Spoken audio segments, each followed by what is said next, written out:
Magandang umaga ng Lunes sa ating lahat. Ito naman ang gagawin natin. Kailangan naman nating maglinis nitong ating mga kapaligiran para maganda namang tingnan sa ating mga paningin.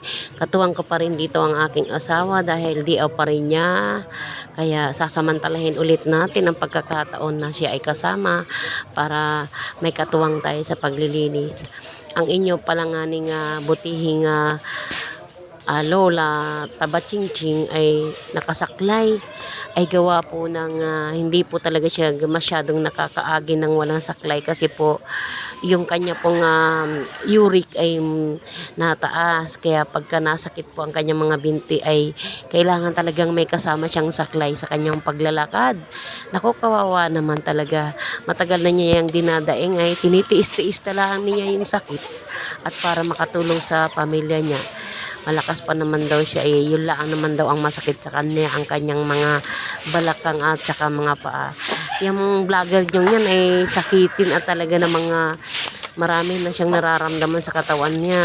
Nandoon sumasakit ang kanyang mga paa, yung kanyang balakang, sikmura, marami niyang nararamdamang sakit, pero nakikita nyo naman na hindi niya iniinda yung mga nararamdaman niya at ay patuloy pa rin siyang kumikilos at nagtatrabaho sa loob ng kanilang bahay at maging sa labas ng bahay nila. At ayan nga ni, samahan natin siya sa kanyang paglilinis. Marami kasing kalat ng mga dahon na laglag dito sa bahay namin, kaya simulan na nating linisin to. Tara guys!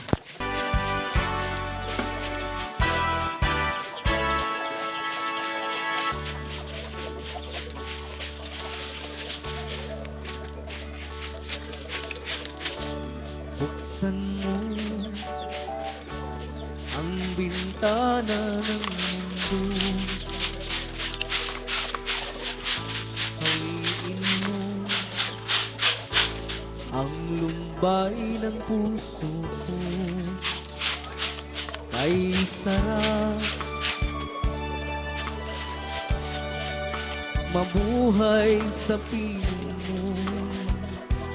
Magkayakap, magkasiting hanggang matapos ang awit ko. Hinahanap init ng iyong yakap, naghihintay uhaw na damdamin. Halika rito, yakapin mo ako at buksan mo ang bintana ng puso ko. Hinahanap init ng iyong yakap, At buksan mo ang bintana ng puso ko. naghihintay uhaw na damdamin. Halika rito, yakapin mo ako.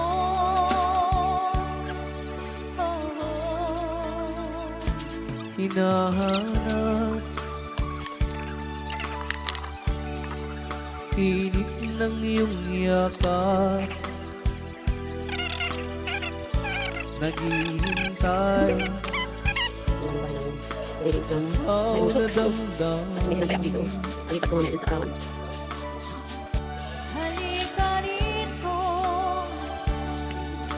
yakapin mo ako at buksan mo ang bintana ng puso ko.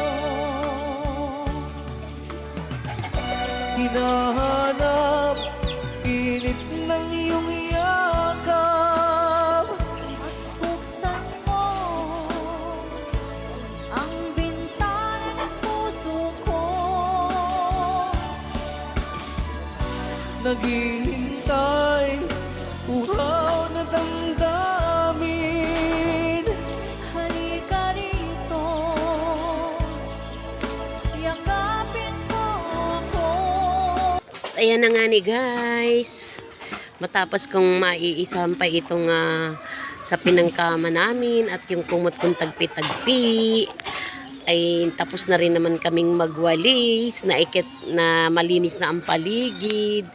At yung isang kasama ko naman dito ay nagsisibak na ng kahoy. So, paano guys? Hanggang dito na lamang. At maraming salamat sa inyong lahat.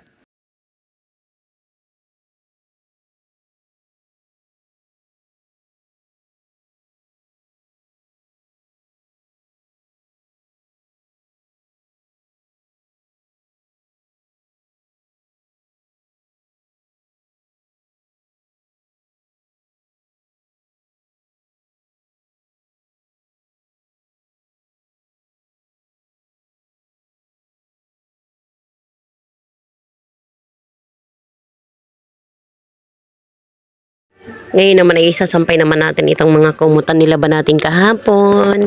Pero bago yun, may nakalimutan ako sa loob. Kaya bumalik ako ulit sa loob.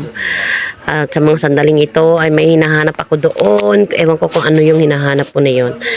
At ayan na nga, bumalik ulit ang ating taba-ching-ching na nakasungkod-sungkod pa. At sinampay na nga niya yung kumot. Ayan, sinampay niya na. Ayan, at pinapagalitan nga niya yung asawa ni Jan dahil may usok nga na pinapaalis niya yung usok. Dahil nag-down pa daw naman siya ng mga kumot na yan. Medyo tapal-tapal na nga na itong kumot namin ito, pero pinagtsatsagaan pa rin namin to kasi masarap siyang ikumot. At ito namang mga sapi ng kama na to, Diyos ko, sobrang bibigat. At ayan nga ni pinagtsagaan ko nga ni siya. Naku, napasayad na, hindi ko na malaya na sumayad na pala. So ayan,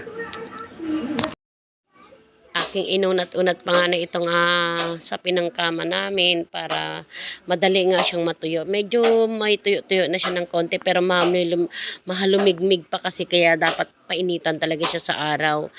At ito namang isa ay aking aayusin, Diyos ko. Kahit tapal-tapal yan, masarap yung ikumot.